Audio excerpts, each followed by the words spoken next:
Master minds commerce చదవాలనుకునే 10th inter విద్యార్థుల తొలి ఎంపిక. కిరణ్ కుమార్ రెడ్డి గారు, ఏంటి కాంగ్రెస్ పార్టీ అడుగు ముందుకేసే అవకాశం ఉందా తమిళనాడులో విజయ్ కోసం? బేసిక్గా మీకు ఇందాక చెప్పినట్టే మా దగ్గర కొంతమంది సీనియర్ నాయకులు ఎంపీలు, నా తోటి ఎంపీలు కూడా దీని మీద చర్చ చేయడం జరిగింది. దాని మీద కొంచెం కాంట్రవర్సీ కూడా అయింది. ఎందుకంటే ఇండియా అలయన్స్ ఉన్నటువంటి డిఎంకే నేషనల్ ప్రాస్పెక్టివ్లో కాంగ్రెస్కి ఇప్పుడు డిఎంకేకి ఉన్న సంబంధం చాలా అవసరం. ఇండియన్ ప్రాస్పెక్టివ్లో స్టేట్ ప్రాస్పెక్టివ్కి వచ్చేసరికి కాంగ్రెస్ పార్టీ ఉనికిని కాపాడుకోవడానికి కొంతమంది నాయకులు మనం విజయ్ తోటి పోతేనే బాగుంటుంది, ఎందుకంటే విజయ్ అయితే మనకి ఇంపార్టెన్స్ ఇస్తుండు, విజయ్ అయితే నెంబర్ ఆఫ్ సీట్స్ ఎక్కువ ఇస్తుండు, విజయ్ దగ్గర ఉంటే మనకు ఆటోమేటిక్గా గవర్నమెంట్లో కూడా ప్రాధాన్యత వస్తుంది, డిఎంకే మనల్ని గవర్నమెంట్లో చేర్చుకోవట్లేదు, డిఎంకే ఏమైనా మనల్ని యూజ్ చేసుకుంటుంది, మనం వాళ్ళతో జరిగింది చర్చ. కాకపోతే లీడర్షిప్ స్ట్రిక్ట్గా ఎందుకు స్టిక్ ఆన్ అయింది డిఎంకే కంటే లార్జర్ ప్రాస్పెక్టివ్ కాంగ్రెస్తో కలిసి ఉంటే టీవీకే ఇంత పెద్ద విజయాన్ని సాధించేదా, అంతకుమించి సాధించేదా? ఎందుకంటే ఎవరితో పొత్తు పెట్టుకోకుండా వెళ్ళడం కూడా ఒక ప్లస్ పాయింట్. అంటే దానివల్ల ఏముంటుంది అంటే అపార్ట్ ఫ్రమ్ పొలిటికల్ లైన్ కాకుండా దానివల్ల పోయినప్పుడు ఏమైందంటే బ్యాగేజ్ ఉండదు. అంటే ఈ బ్యాగేజ్ ఉండదు, క్లీన్ చాట్ ఉంటుంది. ఇప్పుడు బేసిక్గా ఏంటంటే ఏ పొలిటికల్ పార్టీతో పోయినా ఆ పొలిటికల్ పార్టీకి ఉన్న ఫ్లాస్ కానీ, ఆ పొలిటికల్ పార్టీ గతంలో ఉన్నటువంటి విషయాలు కానీ అన్ని చర్చలకు వస్తాయి. విజయ్ అనే వ్యక్తిని ప్రత్యేకంగా ఆయన పర్సనాలిటీ మీదనే టార్గెట్ చేయాల్సి వచ్చింది తప్ప ఆయన పొలిటికల్ బ్యాక్గ్రౌండ్ మీద టార్గెట్ చేయడానికి అది తెల్ల కాగితం లాంటిది. ఆ తెల్ల కాగితంలో ఏమన్నా రాసుకోవచ్చు మీరు, కాకపోతే తెల్ల కాగితాన్ని తప్పుపట్టే పరిస్థితి ఉండదు. సో ముఖ్యంగా కొత్త పార్టీలు వచ్చినా కానీ కొత్త పార్టీలు విజయ్ బేసిక్ ఏమైందంటే అండి, ఇందాక మీరు చర్చ చేసేటప్పుడు విశ్లేషకులతోటి కూడా చిరంజీవి గారిని తర్వాత మీరు పలు అంశాలు మాట్లాడారు.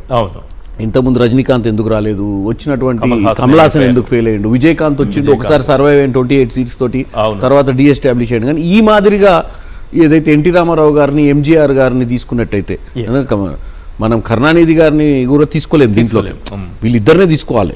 ఏది ఎగ్జాంపుల్స్ టు సౌత్ ఇండియా. మనం ఎన్టీ రామారావు గారిని తీసుకున్నప్పుడు అప్పుడు స్పేస్ ఉండే. స్పేస్ ఎందుకు ఉండే అంటే నేషనల్ పార్టీస్ ఉండే, రీజనల్ పార్టీ లేకుండా. Communist, Janata party, Congress party రాష్ట్రాన్ని ఉమ్మడి రాష్ట్రంలో ఉన్నటువంటి మేజర్ పార్టీస్. అంతకుముందు కామరాజ్ గారు కామరాజ్ పాలన అనేది తమిళనాడులో ఉంటే అప్పుడు ద్రవిడియన్ అన్నా పార్టీలు వచ్చి అక్కడ స్పేస్ తీసుకున్నాయి, రీజనల్ పార్టీ. కానీ ఇప్పుడు మనం అందరం కూడా ఎందుకు ఇన్ని గంటలు మనం చర్చ చేస్తున్నాము, ఈరోజు మార్నింగ్ నుంచి ఎప్పుడైతే ట్రెండ్ సెట్ అయినప్పటి నుంచి దేశం మొత్తం కూడా వేరే ఎన్నికలన్నీ మర్చిపోయారు, తమిళనాడు సైడ్ చూస్తారు. ఎందుకు చూస్తుర్రు, అక్కడ మమతా బెనర్జీ గారు ఓడిపోతుర్రు, బీజేపీ గెలుస్తుందన్న అంశం కంటే కూడా ప్రజలందరూ కూడా జంజీ, ఎస్పెషల్లీ యంగ్ క్రౌడ్, పాలిటిక్స్కి ఇంక్లైన్ కాని క్రౌడ్ కూడా ఈ మార్పును చూస్తుర్రు. ఎందుకు చూస్తారంటే ప్రజలు ఏం కోరుకుంటుర్రు, ఎట్లా ఈ ఓటింగ్ జరిగింది, అసలు స్పేసే లేదనుకుంటున్నారు. ఎందుకంటే నాకు తెలిసి పవన్ కళ్యాణ్ గారు కూడా సలహాలు ఇచ్చినట్టు విజయ్ గారికి, నేను కూడా నీ లెక్కనే చేసిన గతంలో, నువ్వు బెటర్ ఏదో పొలిటికల్ పార్టీతో అలయన్స్ అయితే నా లెక్క సక్సెస్ అవుతావు తప్ప అదర్ దెన్ దట్ అని అన్న వినికిడి. Nobody is witness to anything. Social media ప్రపంచంలో ఎవ్రీథింగ్ ఈజ్. ఇప్పుడు కొన్ని అంశాలు నేను మాట్లాడిన అంశం ఉంటే నేను చెప్పగలుగుతా what I spoke to which leader అని.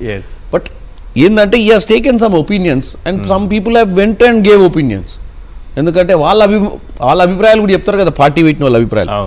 నేనేమనుకున్నా చెప్తా, 2009లో జరిగినటువంటి ఎన్నికలు ఉమ్మడి ఆంధ్రప్రదేశ్లో చిరంజీవి గారు పార్టీ పెడితే అక్కడ 8% ఓట్ స్ప్లిట్ అయినప్పుడు కాంగ్రెస్కి అడ్వాంటేజ్ అయింది. చెప్తున్నా మీకు. సో రూలింగ్ పార్టీకి ఏమవుతుందంటే, రూలింగ్ పార్టీ వచ్చే యాంటీ ఇన్కంబెన్సీ ఓటు కొత్త పార్టీలు వచ్చినప్పుడు స్ప్లిట్ అయినప్పుడు రీటైన్ చేసుకునే డిఎం అన్ని కూడా ఎందుకు చెప్పినాయి, సర్వేలు ఏ సర్వే చెప్పలేదు డిఎంకి రాదని చెప్పండి. ఎందుకు చెప్పినాయి అంటే జనరల్ అనాలిసిస్ చేసిరు. ఓకే, డిఎంకే పార్టీ మీద వ్యతిరేకత ఉంటుంది, ఈ వ్యతిరేకత ఓన్లీ ఏఐడిఎంకే అలయన్స్ పోకుండా ఈ వ్యతిరేక ఓట్ల చీలి కొంచెం విజయ్ చీల్చుకుంటే ఒక 10%, మిగతా ఇటు పోతే మళ్ళీ వీళ్ళు రిటైన్ చేసుకునే పర్సెంటేజ్ కొంచెం పెచ్చు మీద ఉంటే వీళ్ళకి సీట్లు వస్తాయనే ఆలోచన. అది 1+1 2 అనేది పాలిటిక్స్ లో పనిచేయదేమో అనిపిస్తుంది. కానీ ఇప్పుడు జరిగింది ఏంటంటే దిస్ ఈజ్ అన్బిలీవబుల్ థింగ్. ఎందుకంటే టోటల్ గా యాంటీ ఇన్కంబెన్సీ ఉందా లేదా, ప్రతి సందర్భంలో ఒకే సిద్ధాంతం పనిచేయదు. ఇప్పుడు ఏమైందంటే మేజర్ అపోజిషన్ 5 ఏళ్ళు మేజర్ అపోజిషన్లు ఉన్నటువంటి ఏఐడిఎంకే వైపు ప్రజలు చూడకుండా మీరు ఇందాక చెప్పినట్టు 100 days లాంచింగ్, ఇంకా ఎన్టీ రామారావు గారు 6 నెలలు పెట్టి 6 నెలలు 8 నెలలు ఆయన ఒక చైతన్య రథం తీసుకొని రాష్ట్రం అంతా తిరిగి. అప్పట్లో ఇంత స్పీడ్ మెకానిజం లేదు కదా, ఇప్పుడున్న సోషల్ మీడియా కూడా లేదు. అప్పుడు ఏదో ఈనాడు పేపరు, ఇంకే ఉదయం పేపరు, ఇదేం పేపరు ఉంటుండే. సో పబ్లిక్కి ఎన్టీ రామారావు అనే వ్యక్తిని విజిబుల్గా టీవీలలో చూడటం కానీ, టీవీలు కూడా రేర్, అంటే అందరి ఇళ్ళలో టీవీలు ఉండకపోయేది.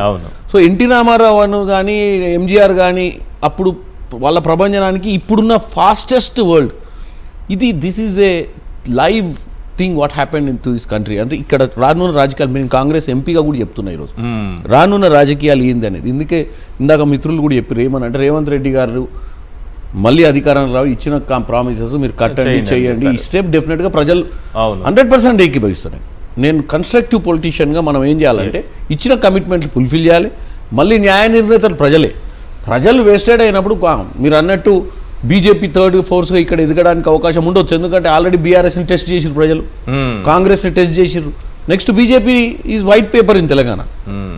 నేను ఒప్పుకుంటున్నా కంటిల్ అన్లెస్ మేము డెఫినెట్గా దిస్ ఈజ్ ఎ లెసన్. ఈరోజు నేను చెప్తున్న రాజకీయ పార్టీలు భారతదేశ వ్యాప్తంగా కూడా మన జరిగిన బీహార్లో కూడా మనం ఎక్స్పెక్ట్ చేయలే ఏది ఆ విధంగా మళ్ళీ నితీష్ కుమార్ గారు వైప్ ఆఫ్ చేస్తారు.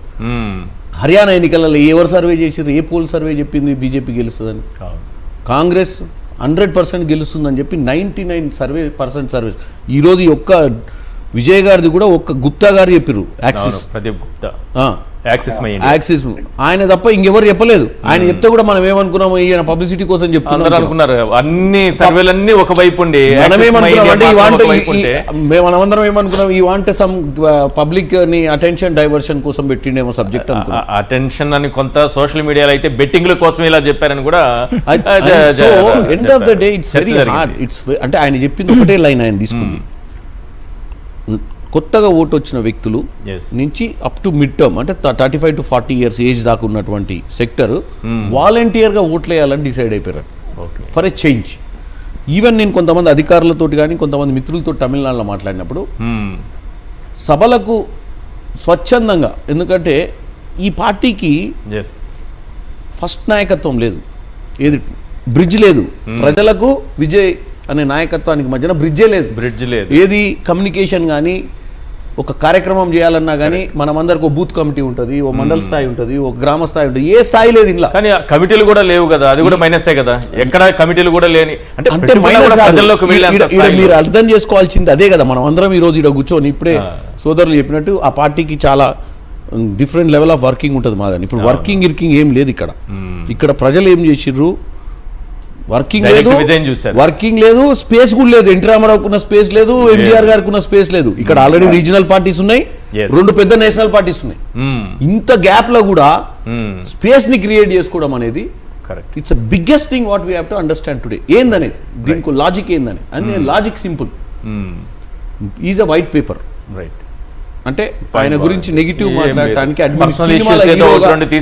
సినిమాల హీరోగా కొన్ని సినిమాలు చేసి ఉంటాడు, దాంట్లో ఏమైనా లీడర్ గా చూసి ఉంటారు. కానీ అదర్ దెన్ దట్ ఆయనను రేపు ఏం చేస్తాడు ఏం చేయడు అనే నిర్ణయం తీసుకునేది లేదు. చెప్పిండు ఆయన కూడా ఈ has given so many welfare schemes, అవన్నీ ఇంప్లిమెంట్ చేసే మనస్తత్వం ఉంటుందని చెప్పి ప్లాన్ సి కింద వాడేసారు.